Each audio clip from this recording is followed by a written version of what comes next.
오늘 다 읽을 수는 없고요. 이사야 12장 1절부터 6절까지 우리 함께 읽도록 하겠습니다. 한 절씩 교독하도록 하겠습니다. 제가 먼저 읽겠습니다. 그날에 내가 말하기를 여호와여 주께서 전에는 내게 노하셨사오나 이제는 주의 진노가 돌아섰고 또 주께서 나를 안위하시오니 내가 주께 감사하겠나이다 할 것입니다.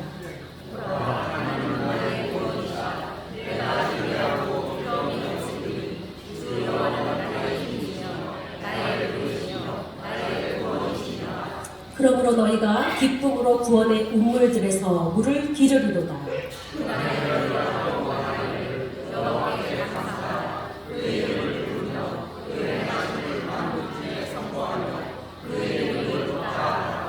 여호와를 찬송할 것은 극히 아름다운 일을 하셨으니 이는 온 땅에 알게 할지어다.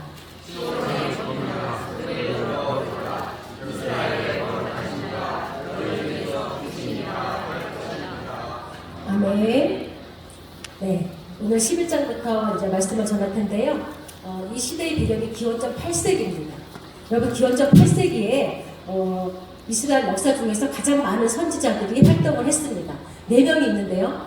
제가 한번 말씀드린 적이 있는데 이사야, 호세야, 아모스, 미가. 하나님이 이 동시대에 4분이나 보내주셔서 그들에게 제발 내 말 좀 들으라. 그렇게 많은 사람들을 보내주셨고요. 특별히 이 중에서 북이스라엘 출신 선지자가 2명 있습니다. 여러분, 선지자가 참 많이 있는데요. 북이스라엘 출신은 2명밖에 없습니다. 여러분, 외우시면 좋겠죠? 외우시는 쉬운 방법이 있습니다. 여러분, 북한 들어갈 때는 뭐가 필요하다? 아모가 필요하다. 아모스, 호세야. 그래서 여러분, 북이스라엘 선지자 2명, 아모스와 호세야. 이렇게 기억하시면 참 좋을 것 같습니다. 예, 이 4분이요, 기원전 8세기 굉장히 암울한 시대입니다.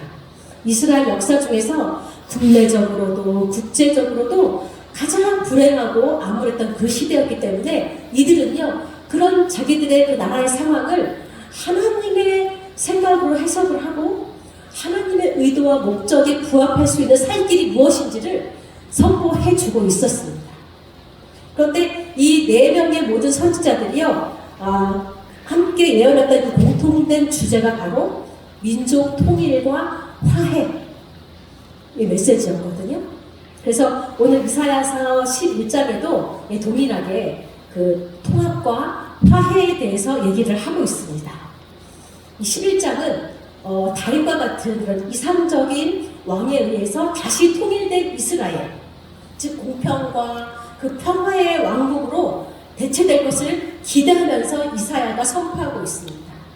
이사야는요, 공의와 정의가 다스리는 세계, 가장 연약한 어린 아이가 그 평화의 행렬을 주도하는 그런 세계를 꿈꾸면서 11절을 기록했다고 보면 되겠습니다. 본문으로 들어가겠습니다. 1절인데요. 이새의 줄기라고 되어 있는데요. 여기서 줄기는요, 원문으로 보면 줄기라기보다는 그루터기입니다. 그루터기. 그러니까 그 베어 넘어뜨린 나무의 밑동이죠. 그래서 이새의 줄기는 다 쓰러지고 무너진 다윗 왕조를 의미합니다. 여기서 이새는요, 아시다시피 다윗의 아버지의 이름이거든요. 그러니까 여기서 한 싹은 다윗입니다. 그런데 이사야가 오늘 그 다윗이 이스라엘 역사에 처음 나타났을 때 아주 초라한 모습, 그 뿌리에서 나온 그 아주 작은 가지 같은, 또 다 쓰러진 밑동에서 나오는 그 한 싹 같은 그런 다윗을 기억하고 있습니다. 여러분 아시겠지만 사무엘이 왕의 후보자를 뽑으러 갔을 때 그 7명의 그 형들 앞에 다윗은 처음에 불려오지도 못했습니다. 그만큼 집안에서 그냥 막내이고 그냥 보잘것없는 그냥 그런 아들, 그렇게만 취급당했던 다윗이요, 하나님의 손에 이끌려서 하나님의 마음의 합해짐으로 인해서 그가 이스라엘의 왕으로 세워지는 그 모습을 저희가 볼 수 있는데요. 너무 가늘고 너무 약한 그 싹이요, 그런 가지 같은 인물이 하나님의 백성을 새 역사를 읽어갈 이상적인 왕의 모습으로도 보여주고 있습니다. 2절입니다. 2절은요. 그에게 여호와의 영이 내리는데요. 여러 가지 영들이 다 보이는데 그 중에서 모략과 재능의 영, 이게 한글로는 잘 의미가 쉽게 전달되지가 않습니다. 모략은요, 히브리어로 에짜라고 하는데요. 정책 기획 능력, 전쟁 기획 능력 이런 걸 말하고요. 재능은요, 히브리어로 그브라라고 하는데 이것은 리더십, 지도력을 말합니다. 그래서 왕에게 있어서는 필수적인 조건이 바로 모략과 재능의 영임을 우리가 알 수 있습니다. 자, 3절부터 5절까지는요, 이렇게 이상적인 왕 메시아의 통치 형태를 보여주고 있습니다. 그러니까 메시아는 하나님을 경외하기 때문에요, 그의 제일 큰 즐거움이 바로 하나님을 경외하는 것입니다. 하나님을 사랑하는 것이 하나님을 경외하는 것이고요. 하나님을 경외하는 사람은요, 하나님의 시선이 어디에 있는 줄을 아는 사람입니다. 그래서 이 세상을 공평과 정의로 다스릴 수 있는 것입니다. 이렇게 이상적인 왕에 대한 묘사는요, 그 당시 유다 왕이 그렇게 살지 못했기 때문에 그렇게 신실하지 못했음을 간접적으로 비판을 하는 그런 내용도 이 안에 포함이 되어 있습니다. 4절, 입의 막대기, 입술의 기운, 이것은요, 말씀입니다. 하나님의 말씀은 여러분 권능이 있음을 알아야 됩니다. 하나님의 말씀으로 세상과 악인을 칠 수 있는 권능이 있기 때문입니다. 자, 이제 6절부터 8절까지는요, 이런 왕이 다스리는 나라가 어떻게 바뀌는지를 잘 보여주고 있거든요. 정글 같은 약육강식의 질서가요, 그런 세상이요, 이상적인 낙원으로 보여지고 있습니다. 여러분, 에덴 동산과 같은 아주 평화로운 그런 광경이 펼쳐지는데요. 이렇게 메시아가 통치하는 나라에서는요, 이리와 어린 양이, 또 표범과 어린 연소가, 송아지와 어린 사자, 살찐 짐승이 다 이렇게 어린아이와 함께 공존하는 평화의 공동체임을 보여주고 있습니다. 이새의 줄기에서 나온 이상적인 왕이 여호와의 영을 강력하게 받고 나서 가난한 자들과 또 빈비판 자들을 위해서 공의를 베풀고 세상의 악인과 싸워서 마침내 이렇게 아름다운 평화의 시대가 나타남을 보여주고 있는데요. 이리가 어린 양과 함께 살려면 그 이리답을 버려야 됩니다. 또 표범이 어린 염소와 함께 누워 살기 위해서는 그 표범의 맹폭성을 포기해야 됩니다. 사자도요, 송아지와 함께 지내려면 그의 육식성을 버리고 초식 동물이 되어야 됩니다. 이렇게 송아지, 사자, 살찐 짐승, 어린아이, 이런 위험한 동물들이 어린 아이에게 이끌리는 세상. 저는 이 장면을 보면서요, 창세기 1장 28절이 떠올랐습니다. 기억나세요? 창세기 1장 28절입니다. 하나님이 그들에게 보내주시고 그들에게 이르시되 생육하고 번성하여 땅에 충만하라. 땅을 정복하라. 바다의 물고기와 하늘의 새와 땅에 움직이는 모든 생물을 다스리라 하니라. 야, 인간 가운데 가장 연약한 어린아이가 초식동물은 물론 사나운 육식동물을 이끈다는 것은요, 태초에 하나님이 천지를 창조하시면서 인간에게 모든 생물을 다스리라고 하신 그 축복이 다시 회복되는 것을 말합니다. 즉, 이상적인 왕, 메시아가 통치하는 새 시대가 되면요, 과거와 전혀 다른 새로운 세상이 펼쳐지는 것이 아니고요, 그래서 전혀 생소하거나 낯선 모습이 아닙니다. 그것은 인간이 죄를 짓기 전 태초의 에덴 동산의 모습으로 회복되는 것을 보여주고 있습니다. 이사야는 이렇게 평화롭고 이렇게 자유로운 모습을 보여주면서요, 이스라엘과 유다가 건설해야 될 그 통일된 나라가 이루어야 될 모습을 7절부터 다시 이야기하고 있습니다. 풀을 먹는 초식성 곰과 사자가 보이고요, 독사의 굴에서 노는 아이, 더 나아가서 독사의 굴에 어린아이가 손을 넣고 장난치는 모습, 이런 평화로운 모습이 다 보여집니다. 진짜 완벽한 평화입니다. 이렇게 아름다운 평화의 공동체에 대한 모습을 통해서 이사야는 무엇을 말하고 싶었을까요? 죄와 사망에 대한 모든 위협이 다 사라지는 것을 보여주고 싶었습니다. 특별히 독사의 불에서 아이가 손을 넣어도 전혀 문제가 없는 것. 그것은요, 이미 그 독사에 있는 독과 그 이빨이 다 제거되었다는 것을 의미하거든요. 이것은 악의 세력이 완전히 사라진 것을 의미합니다. 즉, 메시아가 통치하는 나라가 오면요, 완전한 평화, 완전 무결한 나라가 된다는 것을 의미하고 있습니다. 이것은 이 세상 나라와는 전혀 다른 아주 이상적인 모습인데요. 모든 이가 꿈꾸는 평화의 나라가 되겠죠. 자, 이제 9절입니다. 오늘 제목의 말씀이 나오는 것인데요. 이렇게 앞에 나오는 이상적인 나라, 메시아가 통치하는 나라가요, 이렇게 완벽한 평화를 보일 수 있는 것은요, 바로 물이 바다를 덮은 같이 여호와를 아는 지식이 온 세상에 충만해졌기 때문이라고 말씀하고 있습니다.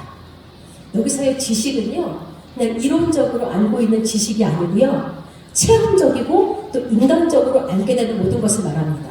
여기에 쓰인 티브리오 동사가 알다, 야다라는 동사인데요. 이것은 부부가 한 이불을 덮고 생활하면서 알게 되는 세세하고 생생한 그 모든 것들을 의미합니다.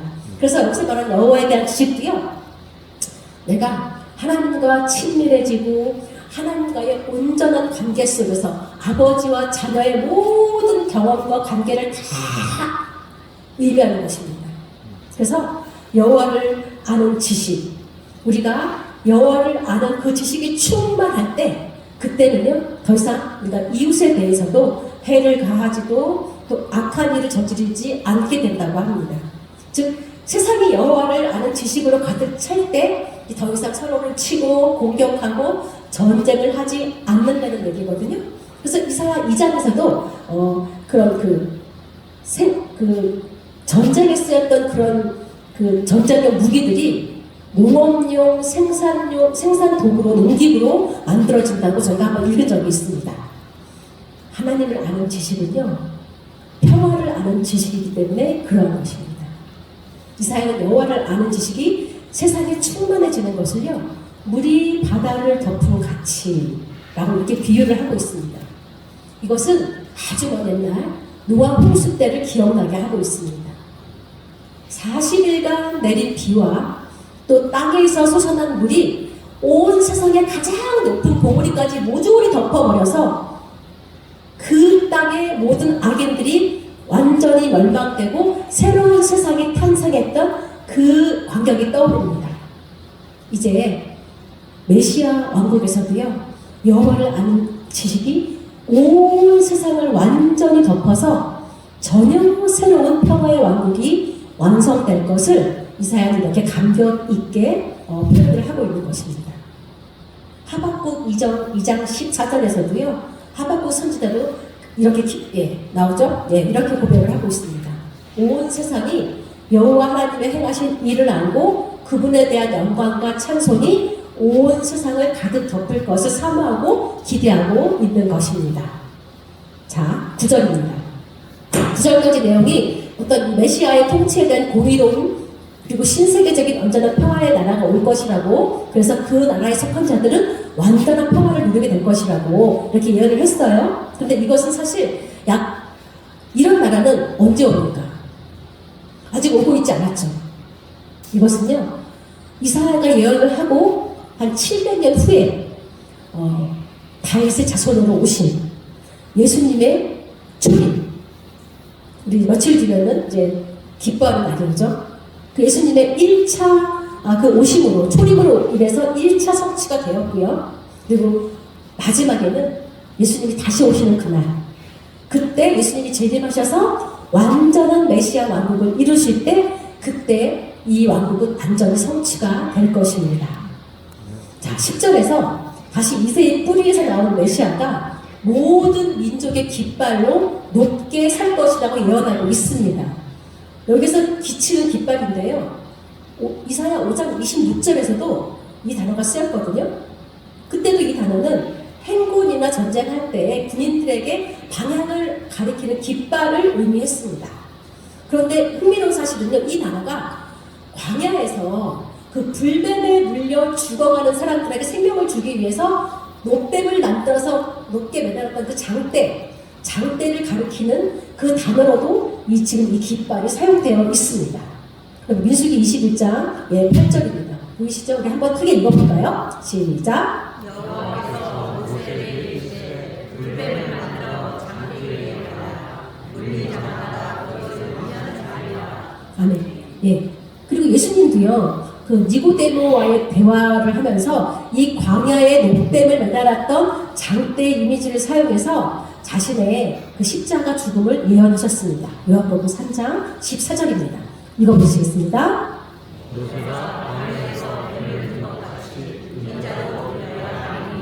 아멘. 따라서 오늘 이사야 11장 10절의 말씀은요, 이 땅에 오신 메시아가 모든 사람의 지도자로 굳게 서되 그 과정이 바로 십자가를 통해서 이루어질 것을 암시하고 있는 것입니다.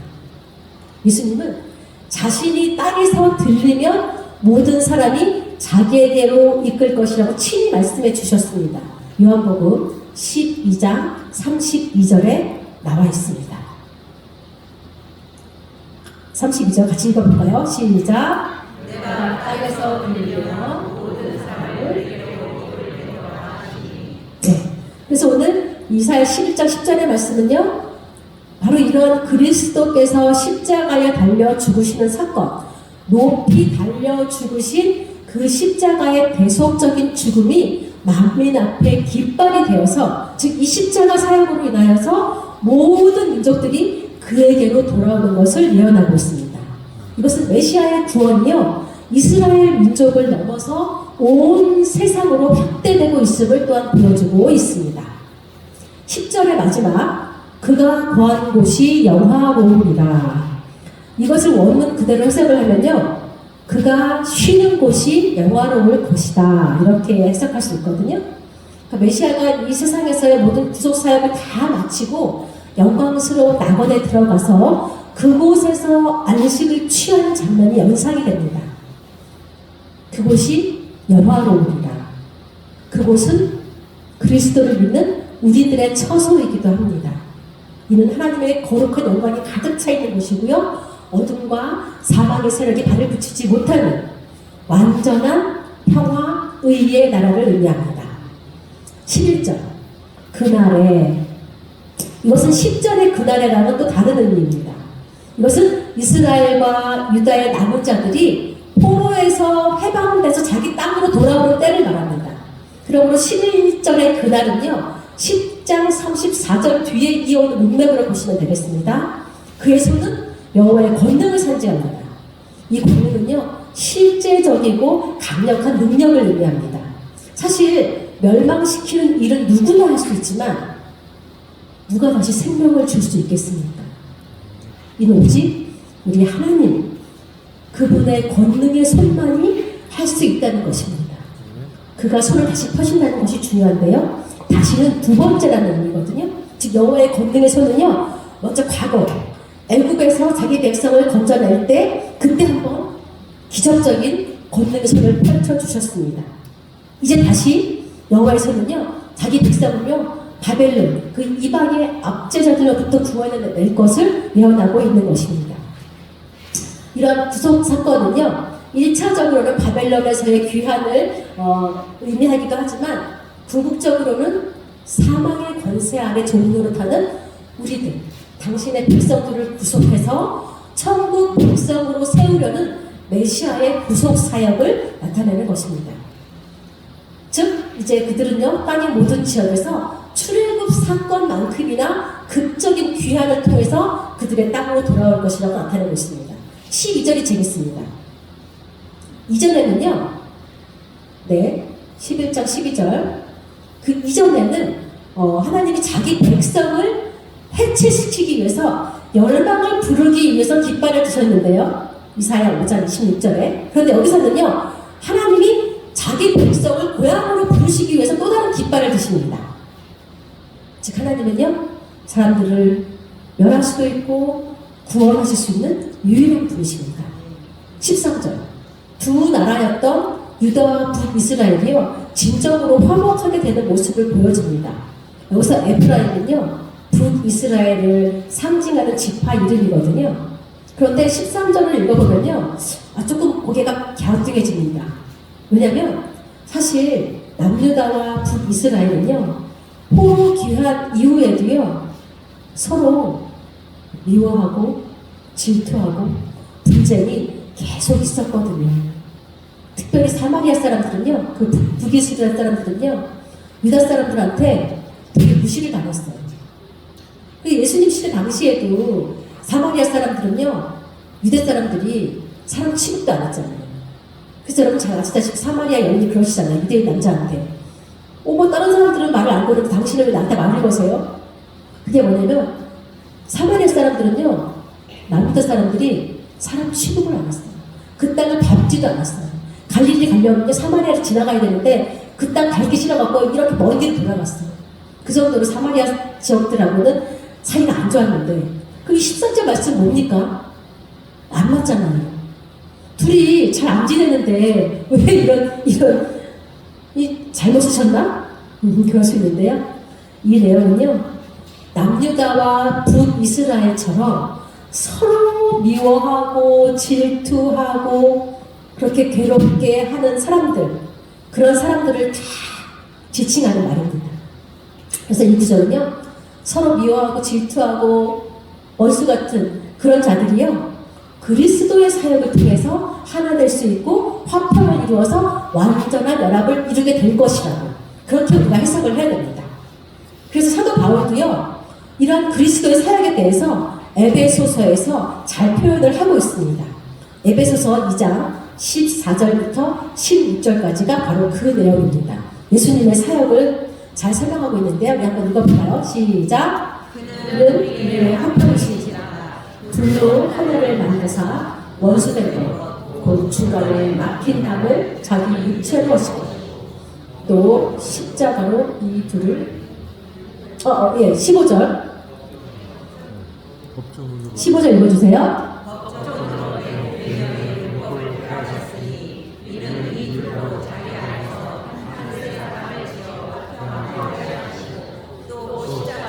이를 한 번도 하나님과 화목하게 하려 하시며 원수된 것을 십자가로 소멸하시고. 실제로 그리스도의 십자가는 인류를 죄에서 구원하셨을 뿐만 아니라 모든 원수된 자들, 모든 적대시하는 자들 사이에 평화를 이루시고 모든 인류를 십자가를 중심으로 하나 되도록 하시며 그 일을 종말에는 온전히 이루실 것을 보여주고 있습니다. 14절. 이제 한 걸음 더 나아가서요, 화해가 이루어질 뿐만 아니라 하나님의 백성이 열방을 지배하게 될 것이라고 예언하고 있습니다. 역사상 하나님의 백성하고 가장 분쟁이 잦았던 블레셋, 그 블레셋 족속을요, 이스라엘이 지배할 것이라고 예언하고 있는데요. 이것은 블레셋으로 상징되는 하나님의 백성들에게 적대적인 모든 세력들을 메시아 통치 시대에 굴복하고 그 통치의 영향력 아래에 놓이게 된다는 것을 나타내는 표현으로 이해할 수 있습니다. 여기서 어깨를 날아 돕는다, 어깨를 날아 앉는다는 표현은요, 지배권을 행사하게 될 것이다라는 의미입니다. 그리고 유다의 서쪽 블레셋, 동쪽 에돔, 모압, 동서좌우에 있는 모든 민족들이 완전히 지배할 것이라는 것을 보여주고 있고요. 그래서 십자가 때문에 이 온 세상이 의와 진리로 통치될 것을 의미하고 있습니다. 15절은요, 과거 출애굽 사건을 연상시킵니다. 여기 보면 애굽 해만이라고 되어 있거든요. 이 홍해 바다의 끝, 그 수에즈만이 긴 혀처럼 생겨가고요. 별명이 애굽 바다의 혀라고 불리는데요. 이 애굽 해만, 과거 이스라엘 백성들이 출애굽해서 나올 때요, 이곳을 건너갔었습니다. 그래서 하나님이 애굽 해만을 날리시고 그 수에즈만의 그 홍해 바다를 건너갈 때 하나님이 그 물을 말리셨잖아요. 흔적도 없이 사라지게 하셨잖아요. 자, 다음에 또 손을 흔드시고, 여기 이것은 손을 흔든다는 것은 지배권을 주장하는 의미거든요. 여기서 유브라데 강은요, 원래 이 지역은 다윗과 솔로몬 시대에는 이스라엘의 영토였습니다. 그러므로 이것이 이스라엘의 옛 영화를 다시 회복시키겠다는 의미로도 볼 수가 있습니다. 그리고 그 하나님이 그 강물을 치신 결과 그 강이요 7갈래로 나뉘어져서 사람이 신을 신고도 건널 수 있을 정도가 되었다고 합니다. 즉 사람이 신발을 벗지 않고도 그 강을 건넌다는 것은요 이제 그것은 더 이상 강물이 아니라는 겁니다. 그 본래의 모습이 완전히 상실했다는 의미입니다. 원래 큰 배로만 건너가시는 유브라데 강이요 이제는 신발을 벗지 않아도 건널 수 있고 걸어서 건넌다는 것은요 그 강이 짓밟힘과 수욕을 받는다는 의미도 있습니다. 즉 아수르를 비롯한 하나님의 백성들을 압제하는 세력들은 이제 하나님께서 무력화시키고 그들을 짓밟고 다닐 수 있도록 약화시켜 주시겠다는 의미입니다. 그래서 마지막에 16절에는요 하나님의 백성들이 무사히 돌아올 수 있음을 보여주고 있습니다. 여기서 큰 길은요 원래 그 아수르와 바벨론 이런 나라들이요 자신들의 통치를 원활하게 하기 위해서 닦아놓은 큰 길이었는데요 이 큰 길이 이제는 하나님의 백성들이 고국으로 편안하게 돌아올 수 있는 길이 되는 것입니다. 이렇게 이사야 11장 10절부터 16절까지는요 이것은 유대인들을 위한 예언이기도 하지만 궁극적으로 우리를 위한 예언입니다. 즉 하나님의 나라는요 어떤 어려움 속에서도 절대 후퇴하지 않고 온전한 완성을 이루어가며 그 날까지 끝날까지 하나님은 하나님의 백성을 능력으로 보호하시고 지키실 것을 보여주고 있는 것입니다. 자 이제 12장으로 넘어갑니다. 12장은요 감사의 노래입니다. 우리가 함께 같이 읽었잖아요. 하나님을 향한 우리의 찬송입니다. 여러분 은혜로운 하나님의 행동에 대해서 백성들이 할 수 있는 올바른 결론이 뭘까요? 감사로 고백하는 겁니다.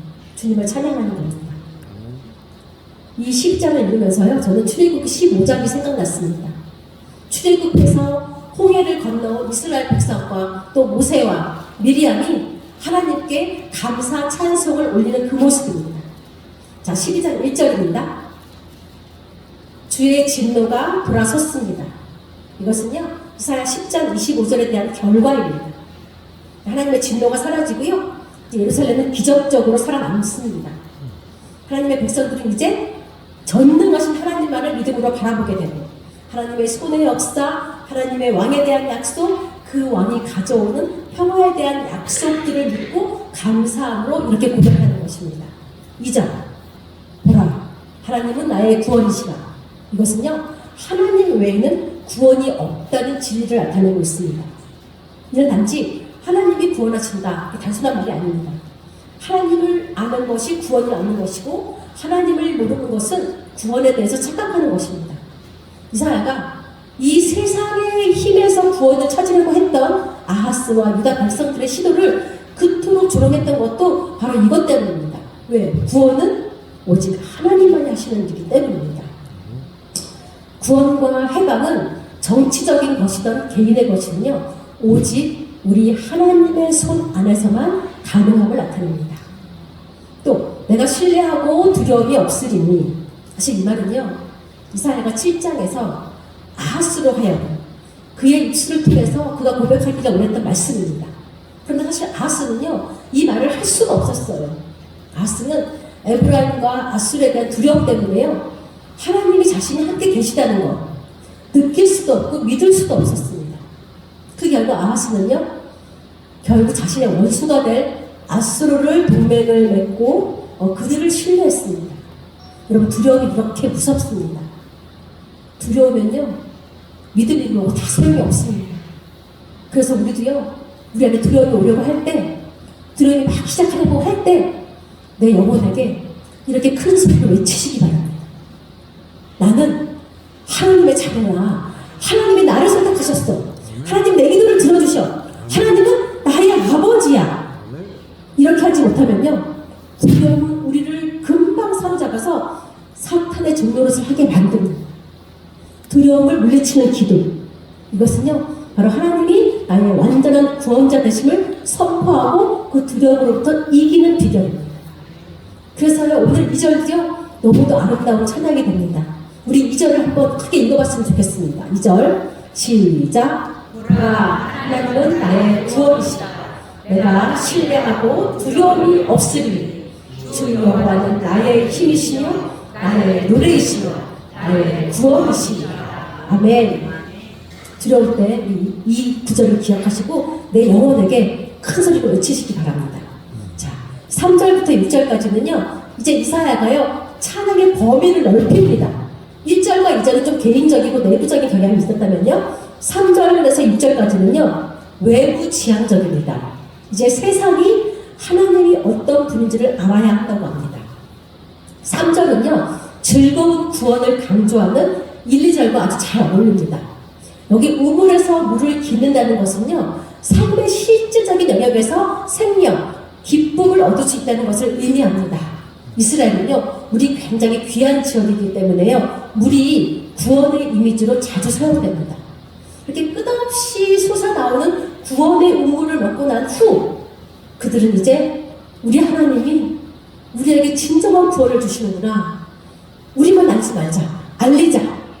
이 구원을 모두에게 전하게 되는 사명자가 됩니다. 하나님의 구원을 체험한 사람은요. 입이 근질근질합니다. 하나님이 하신 일을 만민 중에 알리고 그 이름을 선포하게 되어 있습니다. 구원을 체험한 이후 그 은혜를 경험한 이후 진심으로 영혼에서 우러나오는 고백, 그것이 바로 우리 하나님의 위대하신 일입니다. 그리고 우주에서 유일하게 거룩하신 분, 유일하게 사랑이 많으신 분, 그 위대하신 하나님이 바로 나의 아버지 우리 하나님이라고 고백을 하게 되는 것입니다.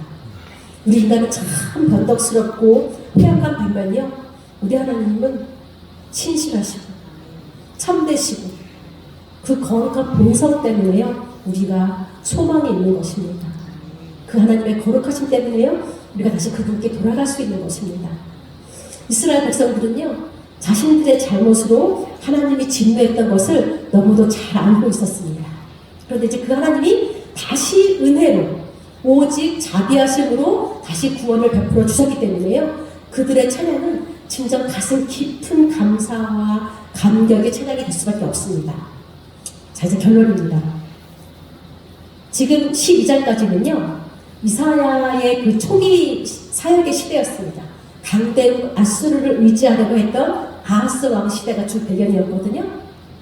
하나님은 북이스라엘과 남유다에게 나를 믿지 않고 세상의 다른 나라를 믿으려고 해? 그러면 너에게 심판밖에 없어요. 그리고 그 교만한 그 악한 아수르도 나에게 내 심판을 피할 수 없어. 아수르도 나의 피조물이야. 이렇게 말씀하시는 거거든요. 그래서요 하나님의 백성을 향해서는 회복을 전제로 하는 심판을 선언하시고 그리고 그 또 하나님 백성들은 심판을 받았다 할지라도 회개하면 언제든지 그 상황을 돌이켜 주신다고 하나님은 늘 말씀하고 있습니다. 그래서 북이스라엘과 남유다는요 이제 선택의 여지가 없습니다. 오직 하나님만 바라보고 하나님의 일하심을 기대하고 그 하나님의 은혜에 의해서 자신들의 구원받은 것을 감사하고 고백하고 하나님 높여드리는 그것밖에 없는 것입니다.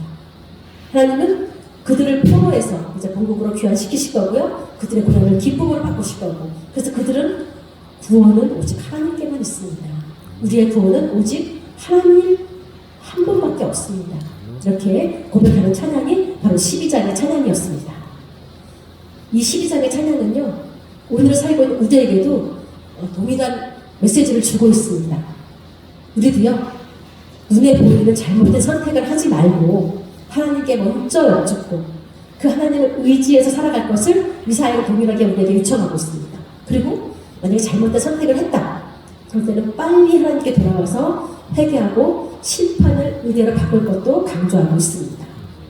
우리가 특별히 12장을 읽을 때는요 그 우리가 드리는 감사의 고백 하나님께 드리는 찬양을 읽을 때 우리에게 동일한 감격과 그 은혜가 있습니다. 그래서 우리 인간은요 이렇게 하나님을 찬양할 때 하나님을 예배할 때 최고 그 최선의 기쁨과 행복을 누리도록 창조된 것입니다. 예배는요 그래서 피조물인 우리가 그 하나님의 광대하심 앞에 하나님의 크신 은혜 앞에 하나님의 크신 사랑 앞에 무릎을 꿇고 경배하는 것입니다. 이 12장의 찬양은요 하나님의 거룩하심과 또 우리를 죽기까지 사랑하신 그 크고 높고 깊은 사랑을 소리 높여 선포하면서 그 찬양의 입술도 보게 되게 하는 그 하나님을 우리가 만나볼 수가 있습니다. 우리의 입술이요 우주와 또 역사의 주인 되시는 하나님을 높일 수 있다는 게 얼마나 큰 복인지 모릅니다. 얼마나 감사한지 모르겠습니다. 이 찬양은요 하나님을 영화롭게도 하지만요. 그 높은 하나님을 찬양하는 입술도요, 우리가 함께 복을 받을 수가 있기 때문입니다. 그래서 우리도요, 날마다 이 12장처럼 주님을 높이고 주님께 감사, 목된 입술이 닿으시는 이 시간 간절히 축원합니다. 기도하시겠습니다. 하나님 아버지, 오늘